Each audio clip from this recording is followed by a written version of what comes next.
You know, I must say it would be tough for many politicians to agree on that because, and that's not a joke about politicians, because they might say, look, that's taking away the democratic element. Why don't you trust the voters? Trust the voters to vote for any of these parties and rely on them to use their judgment to pick the best ideas, rather than a commission appointed by you and your colleagues picking which ideas you like. I wish we could do that if everybody understood what is a bicameral legislations, what the proportional voting is all about, all the complicated things. You tell them, oh, forget it, how much money you give me, I vote for you. So make it very simple. So you pay me some money, I vote for you. That's all. All voting may translate into that. So we said we don't want to go to that path. Public, all the voters can watch this debate. This is all debate. It's on the newspaper every day. Happen.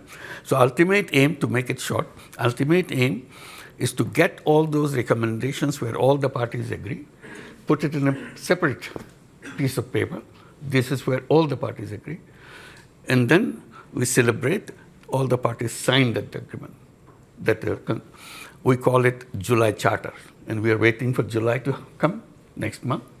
This charter will be presented to the nation, July Charter, and we celebrate. On this basis, now we'll have the election. So I'll come on to the trials of people involved in a moment, but I just want to stay for just one moment on this question of the charter, because critics of what you're doing would say, look, you're ruling out lots of political parties, anyone who doesn't agree with this charter, for example, the Awami League. So you're not really giving people a choice, that this is not a democratic process. This is a very nice, wrapped up in lots of words about consensus. This is an authoritarian step for Bangladesh to take. Yeah. Well, there's a debate about that too. I mean, the debate is Awami League a political party? If they can kill young people on the street just like that, make people disappear just like that, steal money just like that, would you still call it a political party? So that's a debate. This is not a judgment. The issue came on the 5th of August. The former Prime Minister fled the country. So people were celebrating in the whole country. Finally, we are free. So we thought this ends on the 5th of August after departure of Prime Minister, former Prime Minister. For us, chapter is closed. This part is over. Now it's a country without them. But those who fled, for them it didn't end. They continued the same thing, in absentia, doing it from another country, exciting people. They're fighting on the street.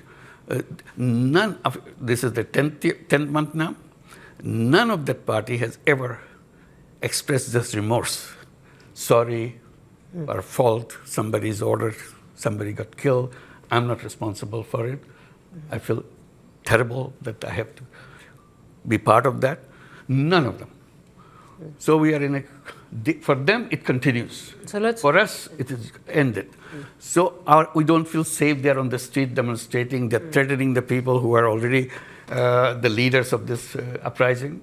So safety of the country, safety of the politics of the country, the nation has decided that for the time being, the activities of Awami League will be suspended for the time being. That's all we have done. We have not banned Awami League, we have not done anything until the trial is over. That's all. The trial of those people? All the people who found guilty. So let me ask you then about that. Sheikh Hasina is obviously under the care of India, now in a secure house there, which she fled to. We'll come on to relations with India as a result. But if I said to you, why not leave the question of the trial to the next elected government? What would you say? Why is this interim government going to deal with it? I didn't decide it. We are given this task by the people who invited us to take the responsibility, 3 tasks. And we accepted those 3 tasks. We are just going through that. So whenever we see that the Bangladesh first President Bangabandhu Sheikh Mujibur Rahman's, his house was demolished by over the 6 hours by Dhaka City Corporation bulldozer. So there we have seen that the administration was silent. So on this basis, you have you have made division by separating particular persons or their supporters. So on this basis, we can say that how you plan for reform Bangladesh or make unity, accept them, and are you an only advisor for the other half, excluding them particular parties or the persons? Okay. Thank you. Thank you very much indeed. There's a lot of, yeah, simple answer is lots of questions, lots of issues, all came at the same time. We can handle everything right away. So it's a kind of period that we have gone through. Things have calmed down, come to order. Now we are dealing with it. Bringing order to the nation was a big task for us because the police force that we got, yesterday they are shooting at the kids. And today, suddenly they said, okay, clear the road, get out. Who are you? They want to beat you up because you killed my brother, you killed my son, you killed my sister. And now you're telling me to do what to do. So they're afraid to go to the road. So we had a deadlock situation. We didn't know how to handle those kind of things. So it took time. And luckily, I can report you, that has come down now. People are accepting the police, all the people that we identified as the perpetrator of all the terrible things that happened to Bangladesh, taken out of the services, and they will be under trial. This is the trial becomes such an important thing. You know the person. It's not something some police, I know the guy who did that. It's in front of me, it's in my video. I can show you my video. The whole thing happened in Bangladesh with open videos everywhere.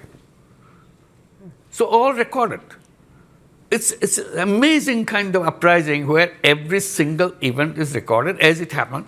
Not one camera. Everybody has a camera. Everybody's taking it. It's all been assembled, it's identified, and we are trying to clean. We are not saying that we are a government that will solve all the problems. We are successes. We have now a police force which can bring law and order in the country and so on. So we are, and the unity of the political parties is a number one goal for us. We have been sitting together. All this thing we're talking about creating a July charter, it's not an easy thing for all the parties to sit together and debate. But we're doing that. And I'm promising you here, and I hope I can deliver you in July. July is next month. That charter will be announced in the presence of all parties. That's the best unity you can get in any country after a revolution within a month, within a year. So once the election is over, the democratically elected government takes over, are you in a position or do you have any desire to be a part of that government? No way. No way. Good one. I think none of our cabinet members would like to do that, not only me. So our job is to make sure the transition is managed well and people are happy when we hand over power to the elected government. So we want to make sure election is right. That's a very critical factor for us. If the election is wrong, this thing will never be solved again.